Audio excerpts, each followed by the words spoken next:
J'aimerais que mon partenaire prenne l'initiative de faire ceci ou de faire cela est une phrase que j'entends de temps en temps et qui a été prononcée cette semaine. C'est la raison pour laquelle j'ai choisi de faire un podcast là-dessus. Parce qu'on attend de partenaires qu'ils prennent l'initiative de la tendresse, l'initiative de l'écoute, l'initiative de proposer de faire quelque chose, de penser à quelque chose, sortir les poubelles, sortir le chien, faire le ménage, faire le lit, faire les courses, mettre le carburant dans la voiture ou recharger la voiture, nettoyer la voiture, etc. Et dit comme ça paraît complètement légitime et même parfois touchant quand il s'agit d'une attente d'initiative de tendresse. Et pourtant, cette attente est l'une des sources de frustration conjugale les plus puissantes, les plus silencieuses et les plus autodestructrices. Dans cet épisode, on ne va pas dire que ton désir est mauvais. On va comprendre pourquoi attendre une initiative est souvent utopique, comment cette attente te fait souffrir et surtout comment sortir de ce piège sans renoncer à ce que tu veux vivre. Et à la fin du podcast, je te proposerai 2 réglages concret pour arrêter d'attendre et commencer à recevoir.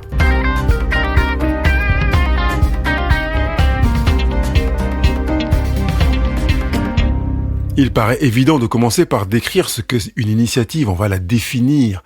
Parce que c'est pas un geste spontané qui est tombé du ciel, une initiative. C'est souvent comme ça qu'on le voit. Quand quelqu'un prend une initiative, on a l'impression que c'est quelque chose qui jaillit de lui-même, comme ça. Or, l'initiative repose sur 3 conditions qui sont cumulatives, elles ne sont pas isolées. Premièrement, avoir appris qu'un comportement est attendu ou pertinent. C'est ce qui va permettre de générer une initiative. Deuxième chose qui, je rappelle, est cumulative, c'est l'avoir pratiqué suffisamment souvent. Et le 3e paramètre, c'est de l'avoir intégré au point qu'il devienne automatique et non pas naturel, évident de le faire. J'ai bien précisé et non pas naturel, j'y reviendrai dans quelques secondes. Je redis qu'on a donc, pour une initiative, les 3 éléments qui sont cumulatifs, ils s'ajoutent l'un à l'autre. Ça veut dire qu'on a un cocktail de ces 3 dimensions. J'ai appris, je l'ai pratiqué, je l'ai intégré. Il n'y a pas d'initiative naturelle. Même si on a tendance à le dire spontanément, on a rarement des comportements naturels, ça n'existe quasiment pas chez l'humain. Même la peur, même le besoin de se défendre, c'est pas naturel, c'est acquis, c'est appris, ça a été hérité, mais ça n'a rien de naturel. Et imagine qu'il y a, je ne sais pas combien de milliers ou millions d'années, des humains qui n'avaient pas peur.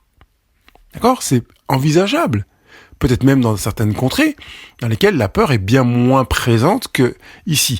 La peur est généralement apprise. C'est parce qu'on a vu nos parents avoir peur, c'est parce que nos aïeux ont peur qu'on a appris à avoir peur. Donc on est là dans une dimension où on a besoin d'avoir appris. Est-ce que mon partenaire a appris ce comportement ? Est-ce qu'il le trouve pertinent ? Est-ce qu'il l'a mis en place parce qu'il a vu une logique cohérente dans ses parents, dans ses aïeux, dans ses amis, dans ses voisins, dans ses copains ? Si c'est pas le cas, je ne peux pas attendre de lui qu'il ait un comportement d'initiative qui serait peut-être automatique chez un autre, mais pas chez lui. Et notamment chez moi d'ailleurs. Il l'a pratiqué souvent ou pas ? Rarement ? Bah oui. Donc s'il l'a pratiqué rarement, il est maladroit avec cela. Il ne sait pas comment l'utiliser, parce que quand on a fait une chose très rarement, on n'est pas à l'aise avec.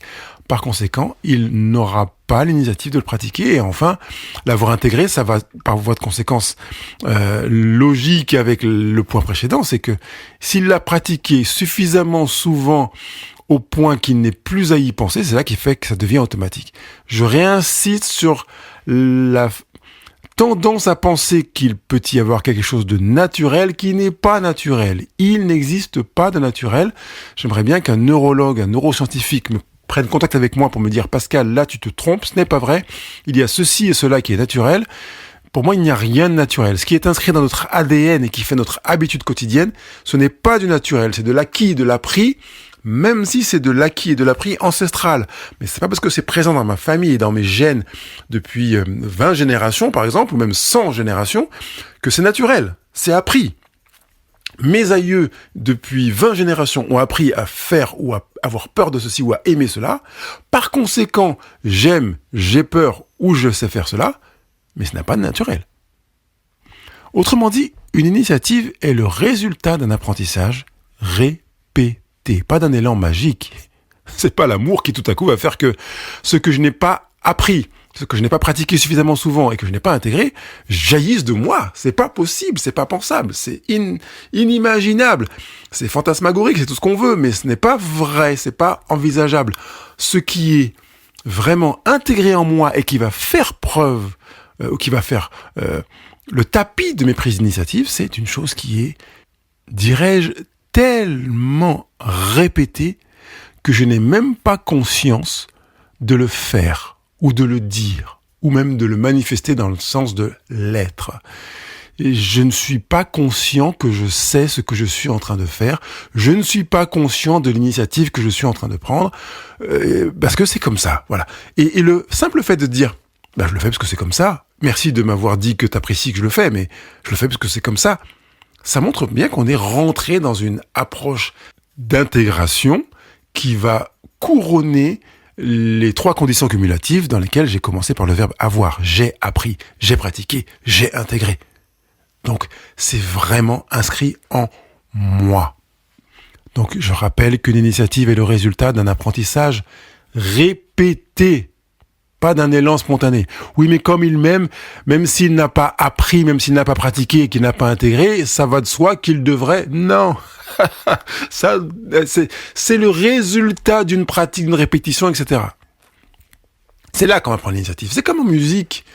On peut difficilement attendre que quelqu'un compose ou interprète autrement une œuvre s'il ne l'a pas apprise, pratiquée suffisamment souvent et intégrée au point qu'il va pouvoir proposer des variations, de nouvelles manières de le jouer. Si c'est un instrument, je pense à du saxophone, je sais pas pourquoi, sa manière de jouer un morceau au saxophone, il va pouvoir ajouter des petites touches, des nuances, des manières de souffler autrement, des peut-être manières de glisser d'une note à l'autre, mais il a besoin de l'avoir apprise, de l'avoir pratiquée et intégrée suffisamment souvent pour pouvoir être en mesure de faire en sorte que cette œuvre se trouve manifester autrement.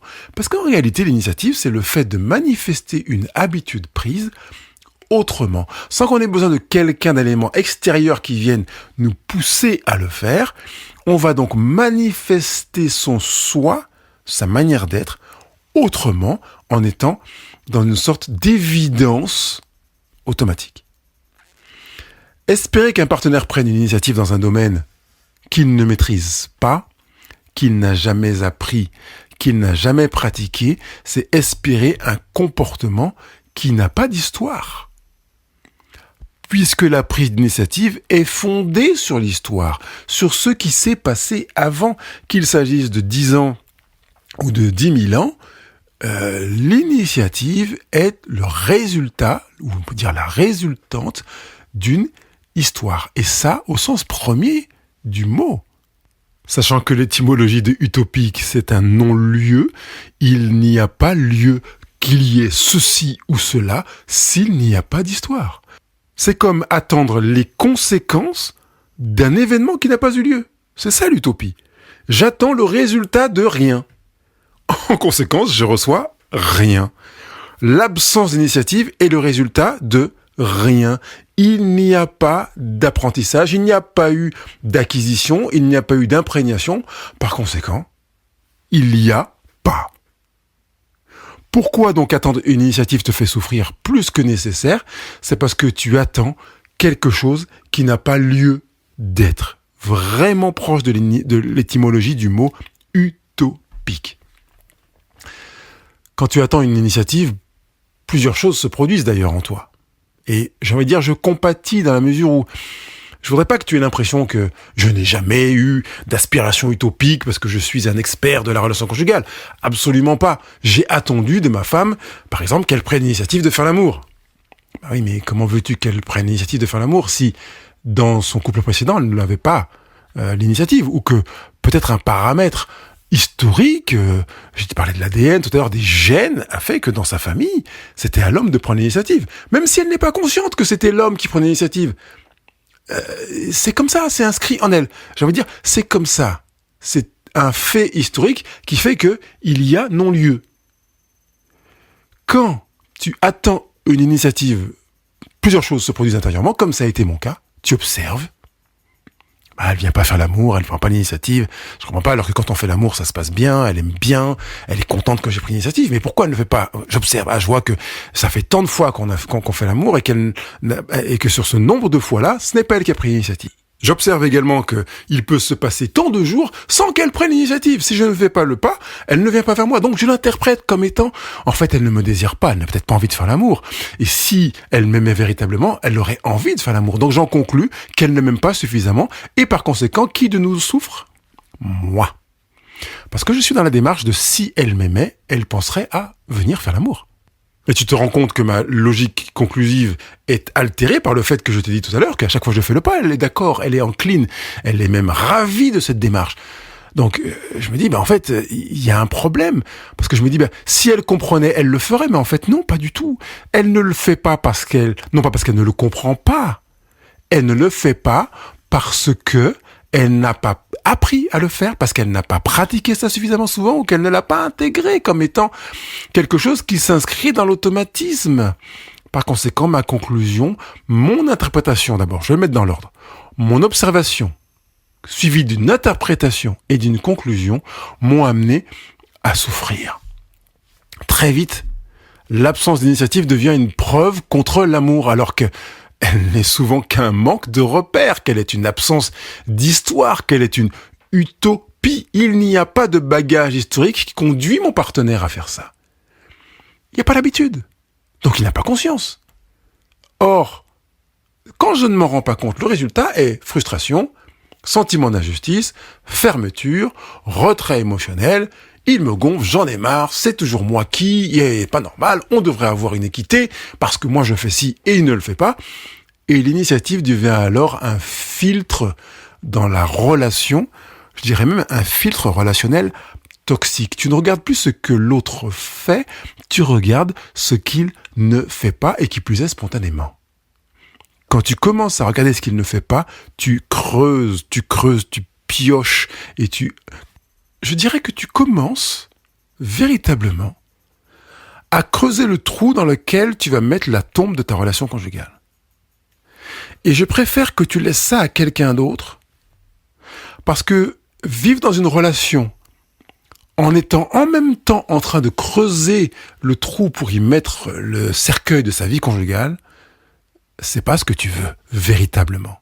Et je voudrais que tu te tournes véritablement vers ce que tu veux, ce à quoi tu aspires, ce que tu désires.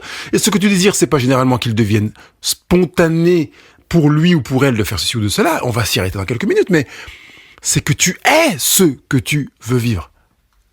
Et les exemples quotidiens sont là en nombre. J'aimerais qu'ils prennent l'initiative, comme j'ai dit tout à l'heure, sortir la poubelle, mettre l'essence, faire le ménage, me prendre dans les bras, viennent m'écouter quand je dis que je vais pas bien.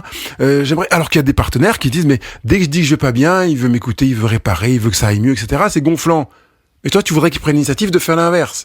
Comment va-t-on faire? Qui va trancher? Dans tous les cas que je viens de mentionner, le but réel n'est pas l'initiative.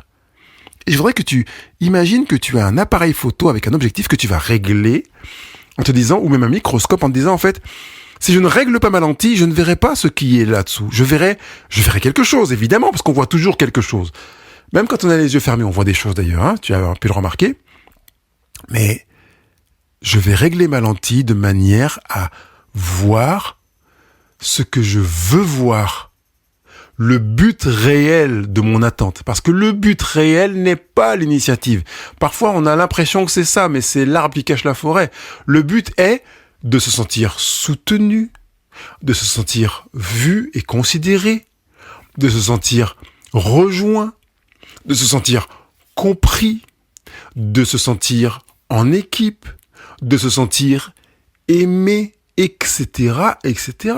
Le but n'est pas l'initiative. L'initiative devient un détour qui parfois est coûteux pour atteindre ce but. Mais ce n'est pas le but en soi. Je sais que c'est peut-être la première fois que tu entends ça. Mais prends la mesure. Certains me disent, oui, mais s'il prend pas l'initiative, j'en jouis moins que s'il prend l'initiative. Alors qu'est-ce que tu veux faire ? L'objectif, c'est donc que tu en jouisses moins, c'est bien ça. Parce que si tu veux qu'il sorte la poubelle de manière spontanée, et qu'il ne le fait pas parce qu'il n'a pas l'histoire, on l'a déjà dit, donc il y a un non-lieu, il n'a pas appris à sortir la poubelle. Ses parents lui disaient tout le temps, sors la poubelle, sors la poubelle, sors la poubelle. Et il le faisait rarement d'ailleurs, donc il ne l'a pas fait suffisamment souvent, il ne l'a pas intégré. Qu'est-ce que tu préfères ? Souffrir de ce qu'il ne sorte pas la poubelle spontanément, ou lui demander et qu'il sorte la poubelle ? Le but, c'est quoi ? C'est que la poubelle soit sortie, on est d'accord ? Si le but est que la poubelle soit sortie, demande-lui que la poubelle soit sortie. Si le but est qu'il prenne l'initiative, tu peux signer en bas de la page du monde de la frustration en t'inscrivant, et peut-être de manière définitive. Je ne sais pas ce que tu préfères, mais je préfère que tu optes pour le fait que la poubelle soit sortie plutôt que tu t'inscrives dans le club des souffrants de la carence d'initiative. Je te rappelle qu'il y a utopie. Et si tu es en coaching avec moi, tu m'as déjà entendu te dire que confondre le moyen et le résultat, ou le moyen et le but, c'est un moyen d'ajouter un problème à un problème. La question clé ici, c'est est-ce que ce que tu veux vraiment, c'est que l'autre prenne l'initiative, ou est-ce que tu veux recevoir ce que tu désires ? Parce que ces deux chemins ne sont pas équivalents. Attendre l'initiative, c'est miser sur un scénario, qui de plus est incertain s'il n'y a pas d'éléments historiques antérieurement, et donc de l'utopie. Demander clairement, c'est créer une possibilité réelle. Attendre l'initiative, c'est miser sur un scénario incertain. Demander clairement, c'est miser sur une possibilité réelle. L'initiative devient parfois un alibi émotionnel. S'il ne le fait pas spontanément, alors ça ne vaut rien. Mais ce raisonnement sacrifie le plaisir réel au profit d'un idéal relationnel. En réalité, tu es en train de chercher un problème, même si c'est inconscient. On me dit, mais Pascal, attends, il y a déjà assez de problèmes dans notre relation conjugale. Tu imagines que je vais pas chercher de problème. Je suis au regret de t'annoncer que même si tu as beaucoup de problèmes dans ta relation conjugale, tu peux encore chercher à créer de nouveaux problèmes.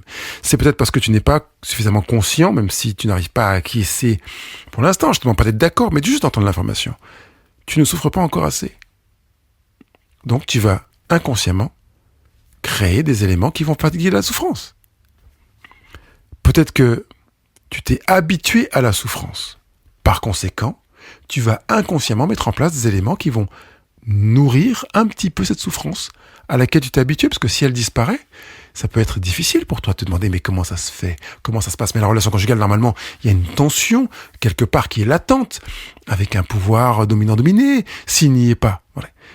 On va pas psychologiser la situation, mais je pose juste des éléments de décor pour que tu puisses t'interroger sur ce qui motive ta démarche. Il est possible que ce soit simplement parce que tu étais dans une famille, dans une lignée dans laquelle prendre l'initiative dans tel et tel domaine, c'était évident. Il est possible aussi que tu t'attendes à ce que ton partenaire prenne des initiatives évidentes, parce que dans un domaine spécifique, tu prends ces initiatives, par exemple, comme tu dis, faire l'amour, laver la voiture, mettre le carburant ou sortir de la poubelle. Pour toi, c'est tellement évident que tu voudrais que ce soit évident pour tout le monde, mais va frapper aux portes du voisinage. Allez, on va dire 5 ou 10 portes autour de toi et tu vas demander, est-ce que votre partenaire prend l'initiative dans tel domaine ? Tu vas te rendre compte que les initiatives dans lesquelles tu te trouves installé comme si tu pensais que c'était naturel, se trouvent peut-être peau de chagrin quand tu auras fait ton sondage auprès de 5 à 10 couples. Alors que normalement, il faut un échantillon de 1000. Fermons cette parenthèse. Il est nécessaire, tu le sens bien, de sortir de l'attente de l'initiative. Changer de posture. Il n'est pas question de renoncer, de te résigner, de devenir indépendant, distant ou froid, de ne rien attendre. Il s'agit de reprendre ta responsabilité, qui est la responsabilité de ton désir, de ton attente, sans l'empoisonner par l'attente. Reprendre la responsabilité de ton désir sans l'empoisonner par l'attente. L'une des causes les plus répandues en matière de souffrance conjugale, ce sont les attentes. Plus tu as d'attentes, plus tu vas souffrir. Moins tu as d'attentes, moins tu vas souffrir. Attention, je vais mettre un autre niveau. Plus tu as d'attentes que tu considères comme étant légitimes et évidentes, plus tu vas souffrir. Moins tu as d'attentes que tu trouves légitimes et évidentes, moins tu vas souffrir. Plus tu as d'attentes qui relèvent de Ça devrait être spontané de faire ça pour moi, ou dans mon sens, et plus tu vas souffrir. Moins tu as d'attente de spontanéité évidente de la part de ton partenaire, et moins tu vas tout souffrir. C'est ici que je te propose une démarche concrète. Et une démarche à vivre en 2 étapes. Quand je te dis qu'elle est concrète, c'est aussi parce que je la veux simple. J'ai pas envie que tu te prennes la tête à dire, oh là là, il va falloir que je fasse 3 patères, 2 AV, monter 154 marches d'escalier, redescendre et faire le tour du bichon. Non, je te propose quelque chose de simple, vraiment qui soit à ta mesure. Ok ? Donc on va nommer ce que tu veux vivre. Mais pour nommer ce que tu veux vivre, tu entends qu'il est nécessaire que tu te convoques pour te dire, mais qu'est-ce que je veux vivre en fait ? Parce que souvent, c'est aussi là le truc, c'est qu'on confond, j'ai déjà dit, le moyen et l'objectif. Donc, qu'est-ce que tu veux vivre réellement ? Je sais pas, moi, je veux qu'il prenne l'initiative de... Non, je t'ai demandé ce que tu veux vivre, pas ce que tu veux qu'il fasse. Oula, ça commence à être difficile. Qu'est-ce que tu veux vivre, toi ? Parce que entre je veux qu'il prenne l'initiative de laver la voiture et je veux que la voiture soit propre, tu comprends que c'est pas la même chose. Ce que tu veux vivre, c'est t'installer dans une voiture propre. L'expérience de vivre dans une voiture propre, ok ? Donc l'idée, c'est qu'elle soit lavée. On est d'accord ? Donc, au lieu de dire, j'aimerais que tu prennes l'initiative de laver la voiture pour qu'elle soit propre, parce que j'ai horreur des voitures propres et la voiture est tout le temps sale, j'en rajoute, tu pourrais dire, j'aimerais vivre dans une voiture propre. Ok ? Je m'arrête juste là. J'aimerais que la voiture soit plus souvent propre. J'aimerais... Je vais prendre d'autres exemples que la voiture, qu'on prenne un temps où tu m'écoutes vraiment. J'aimerais vivre plus de tendresse avec toi. J'aimerais me sentir soutenu sur ce sujet. Et là, déjà, tu passes d'un scénario dans lequel tu aimerais que l'autre prenne l'initiative de, à l'expérience que tu recherches. Mais je peux pas m'arrêter là. Et je vois le rictus des coachés qui me disent, mais Pascal, il manque quelque chose. Oui, il manque quelque chose. Rassurez-vous, j'y viens. Il manque quelque chose d'élémentaire, de fondamental, d'essentiel, qui est que quand je dis j'aimerais vivre plus de ceci, j'aimerais qu'on prenne un temps pour ça, j'aimerais me sentir soutenu sur ce sujet, j'ai formulé un souhait. Ben oui, il n'y a pas de demande là-dedans. J'aimerais est une formulation de souhait. Synonyme, je souhaiterais vivre plus de tendresse avec toi. Je souhaiterais que la poubelle soit sortie. Je souhaiterais me sentir soutenu sur ce sujet. Je souhaiterais que la voiture soit propre. Ce sont des souhaits. J'aimerais, je souhaiterais, sont des souhaits. Parce que ce n'est pas dans ce temps que l'on formule les souhaits. Et que ce soit j'aimerais ou je souhaiterais, il s'agit d'une conjugaison au conditionnel présent. Le conditionnel présent, tu entends conditionnel, ça veut dire si. Il y a un si dedans. Si tu voulais bien, j'aimerais vivre plus de tendresse avec toi. Si tu étais d'accord, j'aimerais qu'on prenne un temps où tu m'écoutes vraiment. Si ça te disait, j'aimerais bien que tu sortes la poubelle. Si tu étais ok, j'aimerais me sentir plus soutenu sur ton sujet. Et si, et avec des si, on refait le monde. Attention au risque du conditionnel présent. Je préfère que l'on formule une demande au... J'ai fait une pause exprès pour que mes coachs y répondent. Oui, c'est au présent de l'indicatif. Je veux que tu formules ta demande au présent de l'indicatif. Attention, tu peux utiliser le conditionnel présent en étant conscient qu'il s'agit de conditionnel. Ça sous-entend le si. Ça veut dire que après le si, je vais demander un accord au présent de l'indicatif. Si je reprends la même démarche, j'aimerais vivre plus de tendresse avec toi. Est-ce que tu es d'accord ? Tu entends le tu es, c'est du présent de l'indicatif. J'aimerais qu'on prenne un temps où tu m'écoutes vraiment. Est-ce que ça te va ? Présent indicatif. J'aimerais que tu sortes les poubelles plus régulièrement. Est-ce que tu es OK ? Présent indicatif. On peut aussi formuler sa demande directement au présent indicatif. Je te demande de sortir les poubelles plus fréquemment. Et là, j'ai pas pris de conditionnel présent. D'accord ? Mais j'ai un présent de l'indicatif dans le coin. Qu'il soit au démarrage, qu'il soit au milieu, qu'il soit à la fin, comme tu veux. Mais s'il n'y a pas d'utilisation du présent indicatif, c'est un souhait, c'est un désir, ça peut être un ordre, etc. Mais ça n'est pas une demande, dans le sens d'une demande qui relie deux personnes, qui invite à une réponse, qui invite à un accord. Mais ce n'est pas tout. Il manque quelque chose pour moi dans cette demande. Si je dis « j'aimerais vivre plus de tendresse avec toi », est-ce que tu es d'accord ? Et que mon partenaire me dit « oui », je suis en train, sans le savoir, de préparer le lit de la frustration. Laquelle ? C'est que mon partenaire ne sait pas ce que ça veut dire plus de tendresse avec moi. C'est quoi ? Est-ce que c'est je te regarde, je te touche le genou, ou je te prends dans les bras une fois par jour ? Est-ce que c'est déjà plus de tendresse ? Parce que jusqu'à maintenant, je te regardais et je te touchais le genou. Je te prenais pas dans les bras. Donc il suffit que je te prenne dans les bras et ça fait déjà plus. Est-ce que c'est ce que tu voulais ? Non. Et donc, généralement, on se sent frustré parce qu'on a dit, j'ai dit que je voulais vivre plus de tendresse avec lui et il n'a pas fait montre de plus de tendresse. Oui, mais qu'est-ce que tu voulais ? Plus de tendresse. Ça veut dire quoi ? Qu'il t'embrasse toutes les 5 minutes ? Qu'il vous fasse l'amour 3 fois par jour ? Qu'il te prenne dans les bras ? Qu'il t'envoie un petit message, un mot doux ? Qu'il t'envoie des photos de son corps, de je sais pas quoi ? Qu'il passe au boulot 2 fois par jour ? Si ton partenaire ne sait pas, il ne peut pas agir en conséquence, on va dire en connaissance de cause. Je rappelle juste que il n'a peut-être pas appris, il n'a peut-être pas répété suffisamment, et il n'a peut-être donc pas intégré la chose. Donc si je lui dis je voudrais que tu manifestes plus de tendresse, ça peut être tellement vague qu'il peut se perdre et avoir l'intention de manifester plus de tendresse, mais faire en sorte que, sans avoir eu l'initiative ou l'intention de le faire évidemment, malgré tout ce qu'il pourra faire, tu vivras de la frustration. Par conséquent, en plus de formuler quelque chose qui soit en pleine conscience du fait qu'il n'a pas ça dans son bagage historique, que tu vas exprimer un souhait conditionnel présent, que tu vas y ajouter un présent de l'indicatif, tu vas lui donner des éléments précis qui peuvent l'aider à t'aimer. Je rappelle souvent que le partenaire est le mieux placé pour m'apprendre à l'aimer. Est-ce que quand je fais ça avec toi, tu sens qu'il y a beaucoup plus de tendresse ? Est-ce que si je te prends dans les bras 2 fois par jour, ça te va mieux ? Est-ce que si je viens t'embrasser plusieurs fois dans la journée, à savoir 3, oui. Est-ce que, je vais rester comme ça. Est-ce que si je viens t'embrasser plus souvent dans la journée, ça te va ? Oui. Plus souvent, ça veut dire quoi pour toi ? Oui, j'ai besoin de savoir. Une fois de plus ? Oui, une fois de plus. Génial. Je pensais que c'était 5 fois ou 10 fois. Super. Parce que je sais que je vais viser juste ce que mon partenaire m'a dit une fois.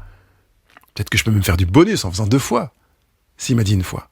S'il me dit non, une fois, ça vaut pas, moi, je voudrais que tu m'embrasses 5 fois. Mais, d'accord. Donc, si je t'embrasse 5 fois dans la journée, tu vas te sentir, plus touché par ma tendresse. C'est bien ça. Oui, ok. Alors, j'aurais une grande difficulté à me souvenir d'aller t'embrasser 5 fois par jour. Est-ce que tu peux m'aider à m'en souvenir ? Et là, je suis en train de mettre en place un principe que j'encourage dans la vie conjugale. Demander au partenaire demandeur de nous aider à répondre à sa demande. C'est comme au bureau, hein. Mon chef me demande quelque chose. Je me sens en difficulté pour faire tout ce qu'il me demande. J'accepte de le faire quand même, d'accord ? Et pendant que je suis en processus de réalisation, quand je suis face à une difficulté, je vais le voir. Mais bonjour chef, là, pour ce dossier-là, sur ce point-là, j'arrive difficilement à faire ceci, à faire cela. Comment vous avez une piste pour m'aider ? Oui, va voir un tel, ou fais comme ci, ou appelle le client, etc. Fais pareil avec ton partenaire. Allô mon amour, est-ce que tu peux m'aider à t'aider, à te montrer mon amour, à manifester davantage de tendresse ? Est-ce que tu veux bien prendre le temps que ça devienne une initiative pour moi ? Prendre le parti de venir vers moi ? Est-ce que, pour sortir les poubelles, tu es d'accord de me le signaler si je l'oublie ? Alors évidemment, moi j'ai la responsabilité de faire en sorte de mettre une action, poser une action pour me souvenir.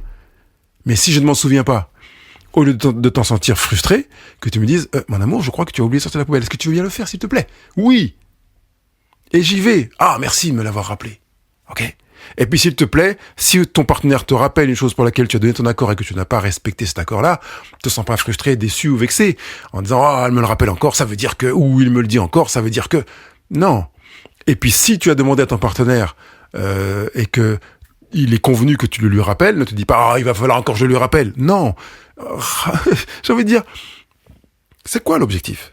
C'est que la poubelle soit sortie, que la voiture soit propre ? Ou bien l'objectif, c'est que tu n'aies pas à le lui rappeler ?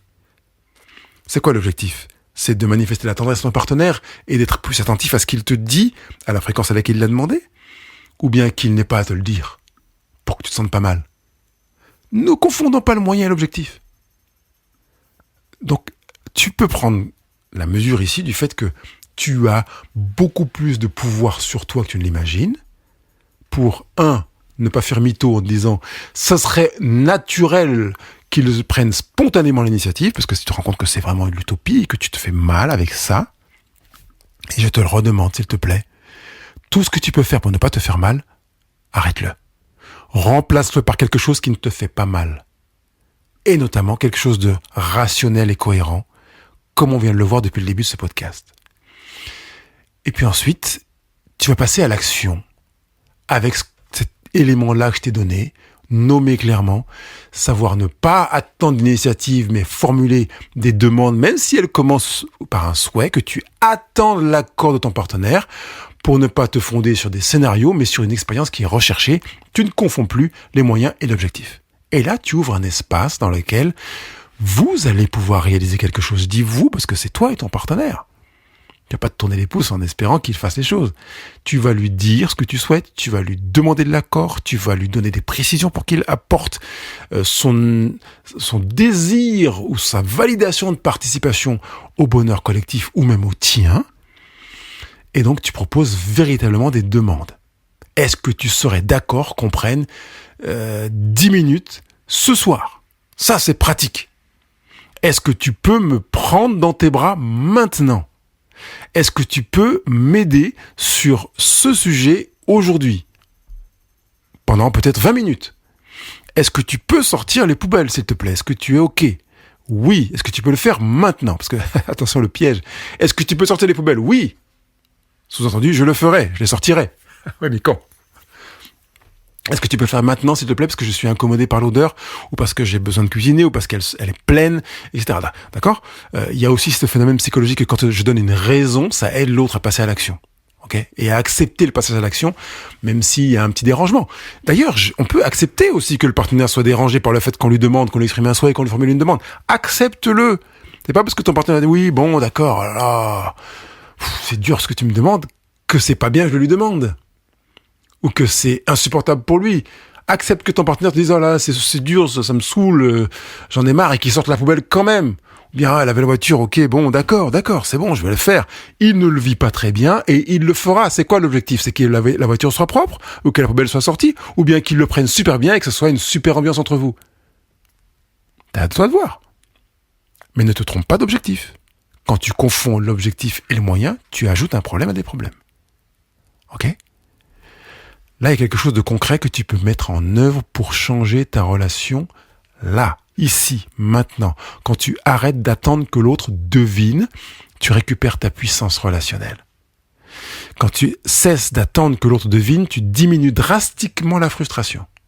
Peut-être même que tu peux l'annuler quand tu enlèves ces éléments et qu'en plus tu réduis l'attente, voire tu supprimes l'attente. Quand tu arrêtes d'attendre que l'autre devine, tu augmentes les chances de recevoir ce que tu veux, parce que tu vas formuler une demande. L'initiative, elle peut venir ensuite. Mais elle viendra par apprentissage, pas par pression silencieuse, pas par manipulation maraboutage ou par grognerie. Elle viendra parce que, à force de faire, elle viendra peut-être, et si elle ne vient pas, eh bien j'accepte qu'elle ne vienne pas. Parce que se fonder sur l'idée que l'amour pourrait pousser à deviner ce que veut l'autre, c'est un terrain miné. Penser que l'autre est dans la capacité de répondre à toutes nos demandes quand quelque chose est posé clairement, c'est aussi un terrain miné. Mais il est beaucoup plus aisé pour ton partenaire de répondre à tes demandes quand elles sont posées clairement, comme on a appris à le faire ici. Moi, je te propose de revenir un peu en arrière, de réécouter ce que je t'ai proposé dans la première démarche pour sortir de cette initiative, nommée clairement. J'ai pris le soin de détailler pour que tu comprennes comment entrer dans une approche relationnelle dans laquelle tu n'auras quasiment plus à souffrir, parce que tu sauras comment t'y prendre. Entraîne-toi à ça. Et ce qui est intéressant, c'est que tu vas prendre conscience, en t'entraînant à ça, que c'est pas une initiative pour toi de te dire je vais utiliser ça c'est du conditionnel présent. Oh là, je vais utiliser le présent indicatif. Tu peux pas prendre l'initiative de le faire si t'as pas appris. Donc tu vas te rendre compte, oui tiens, attendre de l'autre qu'il prenne l'initiative, c'est difficile parce qu'il n'a pas appris. Donc entraîne-toi conditionnel présent, présent l'indicatif, ou présent l'indicatif, conditionnel présent, ou que présent l'indicatif. À être précis dans ta demande. Pas attendre plus de temps reste, plus de temps, plus de moments ensemble. Mais qu'est-ce que ça veut dire? Aider ton partenaire à t'aider. Prends des notes pour vraiment commencer dès aujourd'hui à te lancer. Tu vois que ce podcast est plus long que d'habitude parce que c'est un sujet énorme et j'ai voulu prendre le temps d'être le plus concret possible, pratique possible, non pas pour que tu vives ta journée en disant oh c'était bien sympa, j'ai écouté un podcast de Pascal et c'était très cool, mais parce que je veux que tu sortes de cette souffrance à condition et à la condition seule que toi même aie envie, désir de sortir de ça pour que tu puisses construire ta relation autrement, sur d'autres fondements, parce qu'un vraiment, il y a quelque chose de beau qui t'attend dans ta relation conjugale, et tu le sais. Ton partenaire t'aime et tu l'aimes. Comment manifester cet amour? En limitant les frustrations et en améliorant la relation? Eh bien, c'est en réécoutant la partie du podcast ou le podcast en entier pour vraiment t'imprégner cette mentalité. Je te propose même une deuxième chose.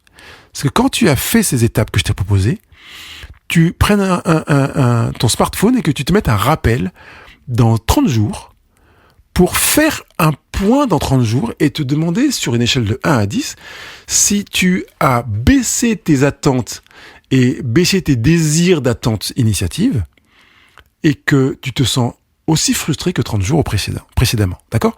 Je t'ai dit 30 jours, mais tu peux le faire au bout d'une semaine, au bout de 15 jours, puis au bout de 30 jours, puis au bout de 3 mois, puis au bout de 6 mois, puis au bout d'1 an. Mais vraiment, que tu puisses entrer dans cette démarche qui va alléger la vie de ton partenaire parce qu'il aura plus la pression de ah là là, il attend et j'ai pas été dans les clous. Mais il pourrait être dans les clous parce que quand je vais lui dire est-ce que tu veux bien manifester plus de tendresse tous les jours? T'as entendu que je suis au présent indicatif? J'attends une réponse. Ouais, oui, je veux bien. Est-ce que tu es d'accord de le faire en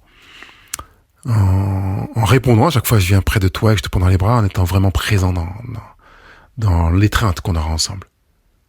Oui, combien de fois par jour tu veux le faire?